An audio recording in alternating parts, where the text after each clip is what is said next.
In the heart of Colorado's mountain country, the Morphews looked like the perfect family. Here you have this all-American lovely couple, a handsome husband, beautiful wife, beautiful daughters. The pictures of the family looked like a picture-perfect family. But the events on Mother's Day weekend 2020 shattered that image. Suzanne Morphew vanished. Mother's Day texts go unanswered. Her bike found off a dusty trail and her marriage put under a microscope.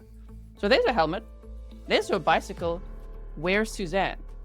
Investigators uncovered a secret affair and a pattern of messages that painted a woman desperate for change. Her husband, Barry Morphew, was charged with killing her despite her body being missing. Then the case collapsed.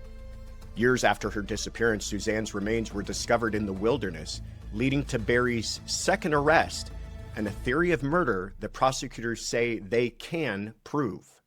Welcome to another episode of Courtroom Confidential Case Files. I'm your host, award-winning prosecutor and criminal defense attorney Joshua Ritter. This is a case with a long, complicated history, so we've brought in two people who've dissected every turn along the way. Gisela K from the YouTube channel Grizzly True Crime and journalist Karen McDonough from the YouTube channel The Interview Room.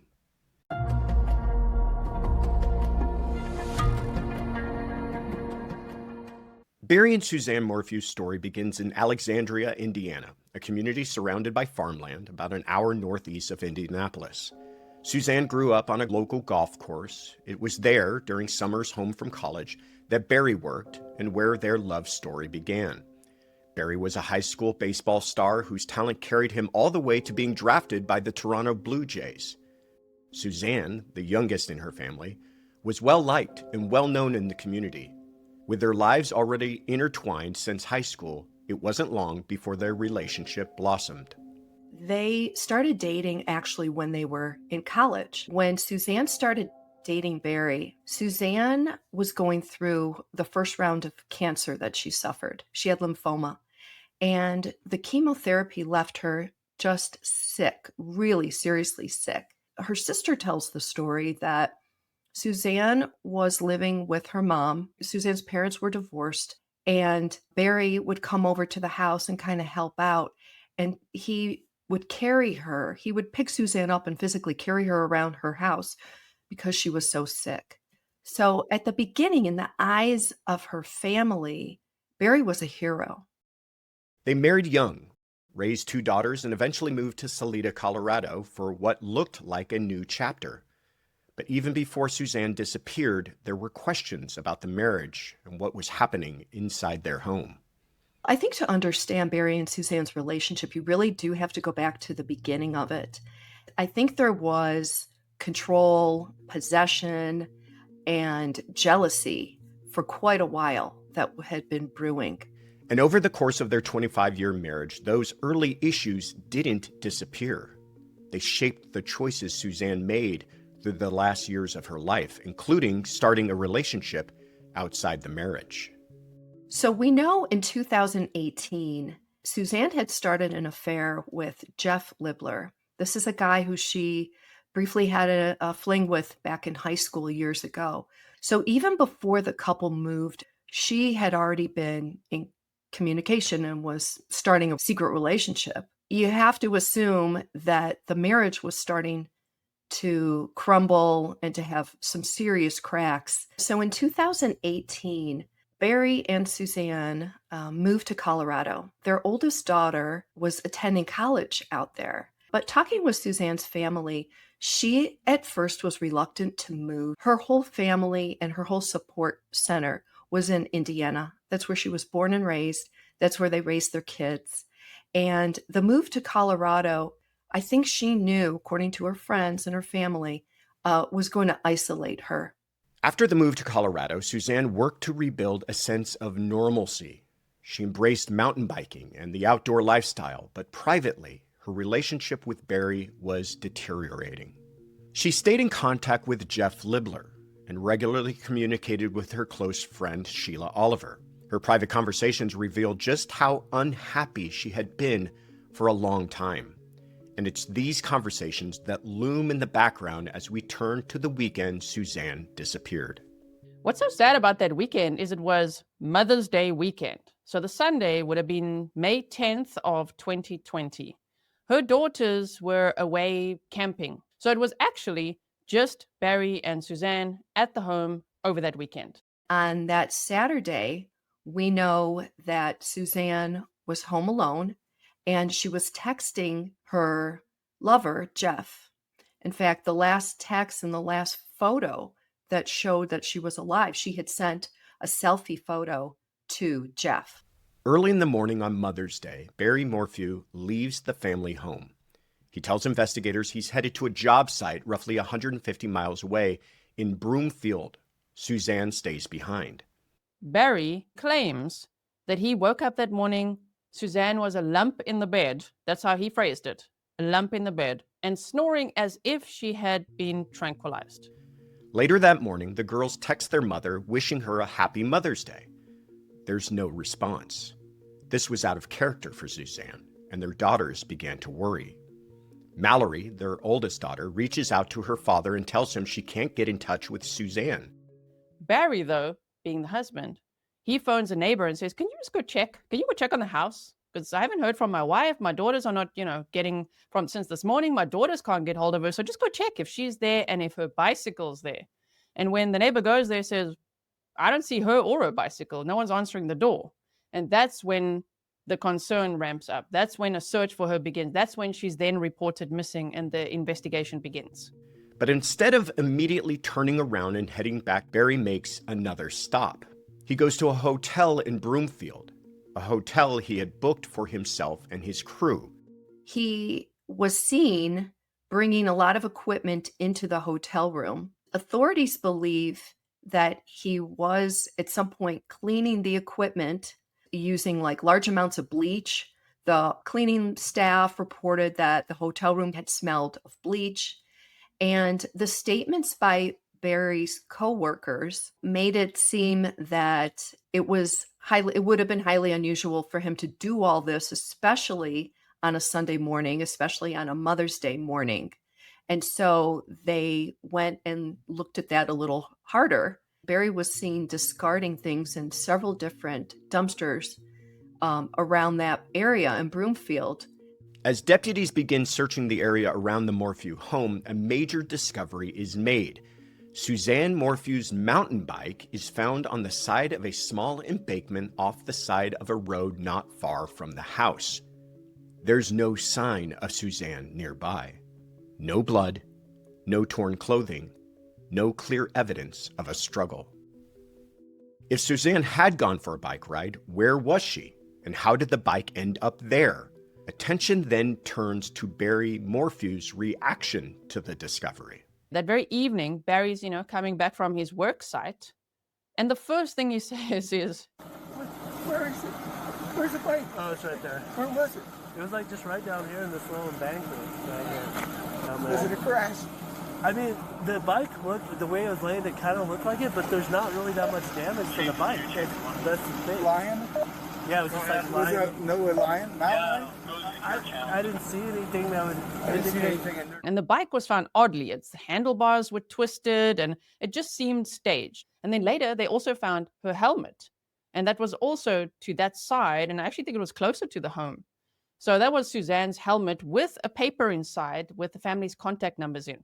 So there's her helmet, there's her bicycle, where's Suzanne? As the search for Suzanne intensifies, Barry Morphew steps into the public eye.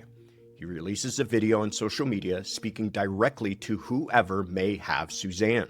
Oh, Suzanne, if anyone is out there that can hear this, that has you, please, we'll do whatever it takes to bring you back. We love you. We miss you. Your girls need you. No questions asked. However much they want, I will do whatever it takes to get you back. Honey, I love you. I want you back so bad. I think it was his response to social media's response to Suzanne's disappearance. Right away, the story got picked up. It made huge headlines. It was a national and international story. He was pretending to cry on camera, trying to look very upset, and appealing to the public for help to find his wife, even though he claimed, oh, well, a mountain lion must have taken her. For investigators and the public alike, the contrast is striking. A missing woman, a growing list of unanswered questions, and a husband offering a narrative that doesn't align with the physical evidence found so far. What started as a search on the ground quickly turned into a search for answers in Suzanne's private communications. About 10 days after she's reported missing, investigators discover a spy pen in the walk-in closet of the master bedroom. Investigators learned that Suzanne used this pen, which was a voice-activated recording device, to try and catch her husband in an affair. So at some point, she put it in his work truck to record conversations, and this spy pen did record hundreds of conversations. Unfortunately, majority of the conversations actually caught Suzanne in an affair. So it was quite ironic that the tables were turned in a way on her. But, that actually helped hugely in the police investigation. They knew that Suzanne was having a conversation and intimate conversations with a guy named Jeff. So now they were wondering, well, who's this mystery man? Because he went completely quiet after she went missing. He was married with 6 children and just went completely quiet, to the point where their secret love affair was so secretive, the FBI being involved, the police, took 6 months to find this guy. And so even though Jeff did not come forward to authorities after Suzanne disappeared, when the authorities contacted him, he was very cooperative. And since he was in Michigan, he was never considered a suspect. The spy pen offered investigators a glimpse into Suzanne's private world, but it wasn't the only record she left behind. As the case moved forward, her text messages to Jeff, her loved ones, and to Barry began to fill in the gaps. We know that by the text that she was sending that she was done with Barry, that the relationship had dissolved and she wanted out. She sent many texts to a very close friend, her friend Sheila, saying, I don't want to be alone with him. I'm afraid of him. Obviously, she was seeing aggression when it was just the two of them. It was on May 6th, just days before, that she texted Barry, I'm done. I could care less what you're up to, and have been for years. We just need to figure this out civilly. Those earlier messages helped investigators understand what Suzanne was thinking in the weeks and months leading up to her disappearance. But the most important message may be the one sent and received in the final hours before she vanished. There were 59 messages between her and Jeff. So messages going back and forth. And in that last photo, which was a selfie by the pool in a swimsuit that she sent to Jeff, that's her last proof of life photo. That photo is so eerie to see because she actually looks so happy. She's smiling, she's in the sun, she's having a great time. And to think that her life was about to end, whether it's minutes or hours later, because Barry was on his way home and she wasn't responding to him. When he got there, he's like, he texted, did you leave? Like he was trying to say, so where are you? Did you leave? We now believe that when Barry got home, there was some kind of confrontation with Suzanne, clearly. In fact, 3 days after Suzanne's disappearance, when police contacted him, they noted that he had scratches on his arms. So authorities are confident that there was some kind of altercation between the two, and then Suzanne disappeared. That's where Suzanne's digital trail ends. From that point forward, the timeline belongs almost entirely to Barry. And as investigators began mapping his account against the evidence, cracks started to appear. When they reviewed cell phone data, records showed Barry's phone pinging repeatedly around the Morphew home, moving from one area to another in a pattern that stood out to investigators as unusual. His explanation? Chipmunks. His cell phone was pinging all over the house, and they said, what were you doing? It was like as if you're running around with your cell phone just at every corner of the house. He said, oh, I was chasing chipmunks. So that story is absolutely crazy. I mean, I've never heard of the chipmunk alibi either. Chasing chipmunks with a tranquilizer gun. Okay. Investigators found no evidence of any chipmunk shootings, and neighbors did not recall hearing any type of disturbance during that period of time. Authorities believe those movements instead reflect Barry chasing Suzanne through the house after shooting her with a tranquilizer dart. Barry also told investigators he went to bed around 8 p.m. that night, but data from his truck tells a different story. His truck is backing up to the house, and that was after 9:30 p.m. I think there was also some kind of truck telematics. Something was happening around midnight as well. That stood out to them of why is he lying? Why is he lying about being asleep? Who the heck is driving his truck then? Then there's a major piece of evidence found inside the Morphew home. Investigators found a clear plastic needle cap inside the family's dryer.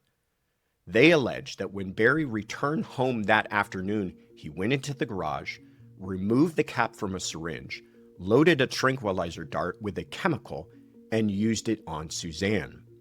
Barry told investigators he had no idea how the needle cap ended up in the dryer, but he did acknowledge that he was an experienced tranquilizer dart shooter. Barry admitted he knew how to load darts with paralyzing chemicals and had previously used tranquilizer guns to illegally sedate deer and remove their antlers to sell. So it's quite an odd thing to find in the dryer, and I don't think he expected it to be there. I think that was a slip up from him. So they find the dart cap, and they're like, well, that's odd. And then he admits, to chasing chipmunks and that he actually has tranquilizer. He was a deer farmer, and he bought it in Indiana, and then they moved to Colorado, and yet here is this dart cap in the dryer. So that was actually, now in hindsight, an even bigger discovery than they thought. But knowing that he admitted to running around with a tranquilizer gun on the day chasing chipmunks, they're like, well, we think he chased Suzanne. We think that he tranquilized her. We think that he killed her and got rid of the body. But without a body, that would be a tough one. The evidence was circumstantial, but prosecutors believed it told a clear story. One strong enough, they argued, to support a murder charge without a body. So Barry was arrested a year later on the anniversary of Suzanne's disappearance. This was a no-body case. They did not have Suzanne's body. Their case certainly seemed to be strong. All indications was that Barry was connected to her murder. Now, they did find DNA evidence inside Suzanne's car. That DNA evidence apparently belonged to a couple of different males. That clearly was a weak point of the case, knowing that Barry Morphew's defense would make a lot about that. Now we've progressed along towards when trial is supposed to begin on this case. We've already talked about how it's a circumstantial case. There might be some problems with proof, but there's also other problems with the prosecution. Can you explain to us, walk through what started to go wrong?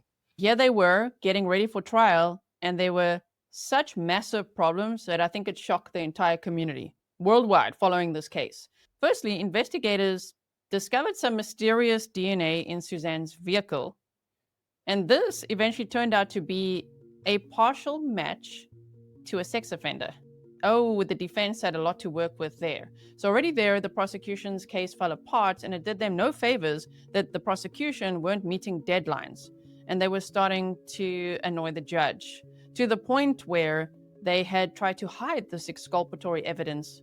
The district attorney, Linda Stanley, was accused of prosecutorial misconduct. She apparently hadn't turned over key evidence to the defense.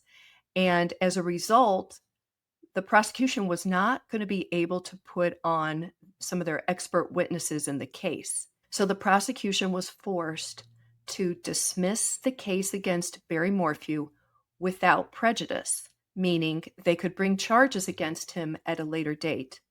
But at that point, the case was over for Barry in terms of him being brought in for trial for Suzanne's murder.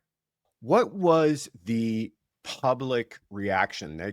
You already pointed out that this was a case that had garnered some significant media attention. You've got a woman who's still missing at this point. It's still a no-body case. The prosecution has had significant problems to the point of the DA getting disbarred. The case seems to have fallen apart. Evidence is being kicked out, and they actually have to dismiss. What is the fallout from the community? What is the fallout from the media? Well, I think the media reflected the community's opinion that they were outraged that this mother of these two girls who had been missing at that point for over 2 years, the community was very upset that there was no justice for Suzanne. A lot of people had opinions, obviously before trial. He's innocent until proven guilty, but a lot of people felt that Barry was responsible for Suzanne's death. And now here he is walking. So this incredible turn of events, a disaster from one perspective and an incredible gift from Barry's perspective, but he's now a free man. He's no longer facing murder charges, and many people we would expect would just ride off into the sunset and live their life, but not Barry Morphew. What does he decide to go ahead and do? Well, he doesn't look for his wife, firstly. And secondly, he decides to lash out at prosecutors, lawmakers, the media. He starts filing lawsuits. One of them was a $15 million civil rights lawsuit, which was against prosecutors and law enforcement. Can you imagine? People are like looking for Suzanne. There's still search parties. People are holding candlelight vigils. Everybody's wondering, where is this beautiful mother of two? He has the full support of his daughters. They do not believe, of course, I mean, it's his daughters, okay? They do not believe that their dad is capable of hurting their mothers. But thankfully, the dismissing without prejudice meant, okay, well, there's hope. In September 2023, skeletal remains were discovered during an unrelated search in a remote area near Moffett, Colorado, an area known locally as the Boneyard. The location was less than an hour south of the Morphew home. It was a place where animals were known to have been found, the carcasses of animals, but also it was a place where they had found bodies. There were bodies had been buried in the past there. And so authorities were out searching for a different missing woman case, and they came upon a shallow grave. And in it, there's human remains, there's bones. Within 5 days, her remains were positively identified. I think Barry, he must have been very nervous then. Authorities believe that she had actually been buried somewhere else and her remains dug up and brought over to this particular place. Also, the clothing that her body was found with had no decomposition on it. So it's as if not only was her body moved, but she was also changed. The condition of the remains that were found, of course, had to go through extensive autopsy. And in one of her bones was found deer tranquilizer that is called BAM. And authorities were able to go back and look at who in the state of Colorado would have had a prescription for this particular deer tranquilizer. And they came across that it was only one Barry Morphew was literally the only person in Colorado that would have had access to and his hands on this deer tranquilizer.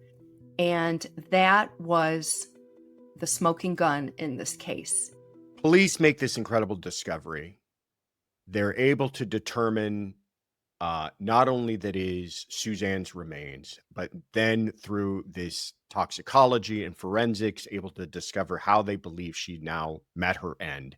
And they re-indict Barry. But Barry's no longer in Colorado. Tell us, where do they find him? What is he up to when they find him?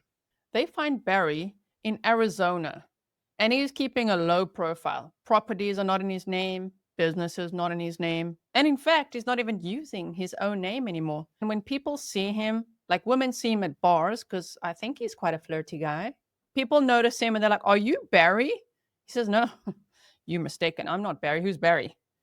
My name is Lee."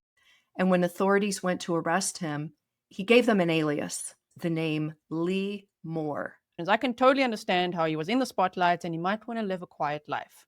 But when they're looking for him to arrest him and they find him in a different state, doing different kinds of business and under different names and denying his own identity, that's a huge red flag to me.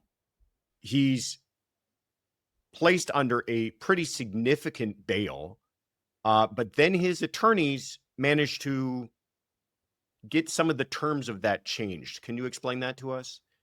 I mean, when he was initially arrested, meaning the first time, he was held without any bond, it's always so comforting in cases like this when that happens. But they fought for him to have a bond. He posted bond. And this time around, with the second arrest happening in June of 2025, once again, they gave him, I think it was a $3 million bond.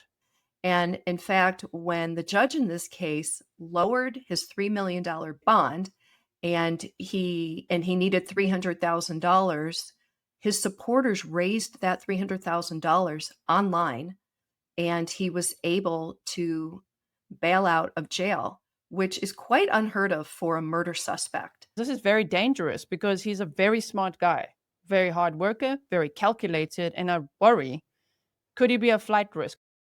You know, he's out, he's on an ankle monitor, and he does have a lot of restrictions. It's basically a house arrest. He's only permitted to go to, places like, let's say, a doctor's visit or a grocery store. But other than that, he's limited to his house. Will he be a flight risk? Potentially. There's been so many twists and turns in this case over the last 5 years that I think almost anything could happen. This, as we've discussed, is a case of real significant public interest. Legacy media has been covering it. Certainly, the true crime community is heavily invested. Also, YouTube is heavily invested. The judge recently made a ruling that is disappointing, to say the least, as far as access to the court proceedings in this case. Can you tell us about that and your reaction to it? So the judge in the case has limited who can view the live stream court hearings. And she limited it to credentialed media, which means that anybody with a YouTube channel or on social media will not be able to live stream the court hearings. She also has banned and limited media of what they can do on the courthouse property as well, in terms of interviews and photographs and that sort of thing. So the judge really is trying to limit pre-publicity. I mean, this is a high-profile case. There's a lot of media attention, and I know in the USA they would say national, but actually it's international. This has got international attention now. Everybody's watching Barry and what's going to happen, and everybody knows the importance of this trial going well. Hopefully to be able to prosecute him if he's the one that killed Suzanne, his wife. As a journalist, I always feel that sunshine is the best disinfectant, and that transparency on murder cases especially is always a good thing. It's always better to have more eyes on what the government is doing, on what charges the government is bringing against any individual. And I think at the end, when there's a crackdown or a limit on there, the public is not well served. Over 5 years after Suzanne Morphew disappeared, this case is still unfolding. What began as a missing person investigation has become a long, complex legal saga marked by unanswered questions, disputed evidence, and years of public scrutiny. And at the center of all of this is a woman whose life ended far too soon, and a family that has waited years for answers. As of the time of this recording, Barry Morphew is expected to go to trial in the summer of 2026. We will be watching closely as the case develops. Thank you for joining me for this special presentation of Courtroom Confidential Case Files. If you haven't already, please take a moment to subscribe and check out our Case Files playlist for other in-depth episodes like this one.